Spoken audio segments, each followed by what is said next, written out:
اول نه راته ویلي نو یو د مې راپورته کړو اکثر چې خبرې کوم نو دغه علاقې د شاعرانو هغه سوچ او فکر راسره وي چې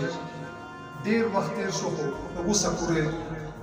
د بلوغت هغه مقام ته ونه رسېدل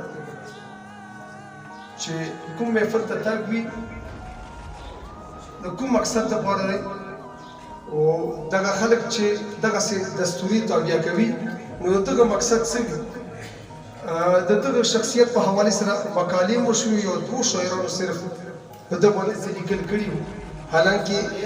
میاشت مخکې ما دغه بینر لیدلی و چې دوی دغه بینر ورکړی و چې موږ به دغه مشاعره کوو او بیا دوی د شاعرانو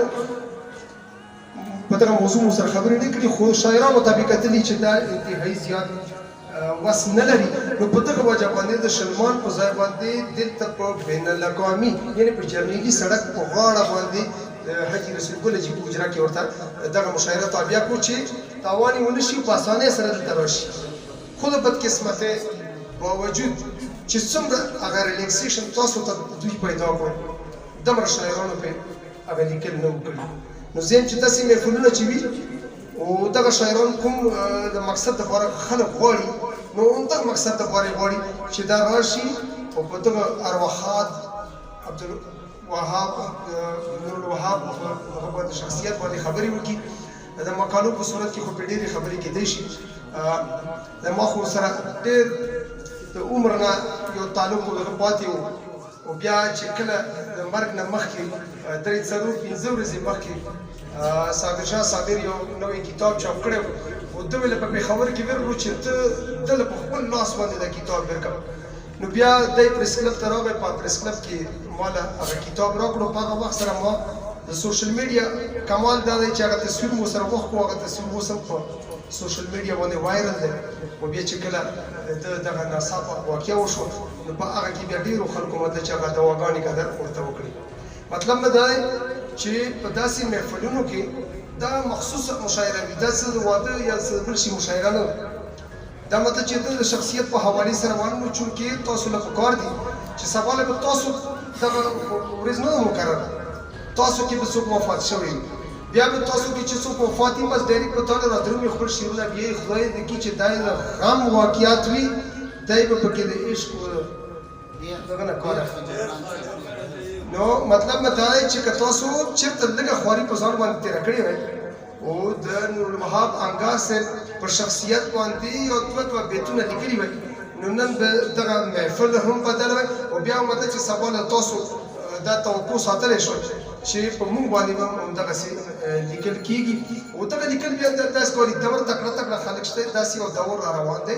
دغه کلچر ډپارټمنټ چې کوم دی د هغه سره د موږ رابطې کېږي چې دوی به بیا د تاسو نه د نورالوهاب انګار په حوالې سره کوم اشعار چې دي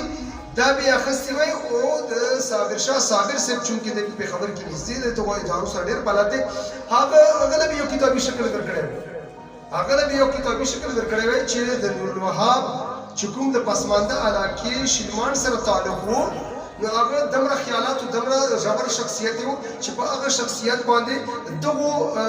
چې کوم معتبر شاعران دي دغه لیکلي پې کړي نو هغه لیکل بیا ماته چې پراته وي که نه د تاریخ حصه جوړه شي نو لہذا ماته چې خبرې خو زه نورې کړل نه غواړم صرف همدغه دغه دی چې ما سره ډېر ملګري شاعران کینی اکثر ورته زه دا خبرې کوم چې زموږ تاریخ چې واقعي د نورو علاقو په نسبت ډېر مالداره تاریخ دی زموږ سره د شاعرۍ لپاره ډېر څه شته دی زموږ سره بابا غوندې شخصیت شته د خاطر غوندې د عشق او د مطلب چې د رومان یو بهترین سیمبل یو بېباکه شاعر خیبر استاذ او مطلب چې د دغو هغه میکسیمم خیالات چې یو سړی په باریکبینۍ سره سټډي کړي نو دی بیا زه بله خبره کوم چې دغه شاعرانو هغه عبدالغفور غفور صاحب د ما سره ډېر زیات ګرځېږي د هغه کمال دا دی چې اوس په دغه محفل کې ناست یو شعر یې ولیکلو غزل یې ولیکلو خوښې نه شو نو که داسې په هڅاند کې کېناستو چې بیا راشي بیا یې بل تیار کړي پته چې په هغه کې دا کمال دی خو داسې شاعرانو ته چې د هغه بهر میټر ردیف قافیه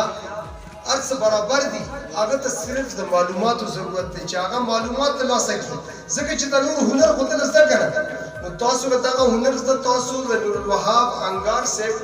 دته کې واقعي نه خبرېدل صرف پکار وو چیرې دا اکسیډنټ په کوم ځای کې شوی وو ته په کومه طریقې سره روان وو بس عمر یې څومره وو ډېر کم عمر وو ځواني مرګ وو د خاطر سره مطلب چې نو خاطر هم ځواني مرګ وو دیم ځواني مرګ نو په دغه باندې لږ څه لیکل پکار وو لہذا دا تاسو مایند کوم هر ځای کې مده چې دا خبرې ان شاء الله تعالی چې بل داسې چې کوم محفل کېږي نو په هغې مده چې دغو له بیا موږ عزت ورکوو دا عزت نه چې موږ باندې کې دادونه او دغه سره ویل کوو دا خو موږ تاسو خپل منځ کې دادونه ویل کوو نو دغه داد چې بیا ماته چې موږ د دغه شخصیت لري الله تعالی دې ډېره مهرباني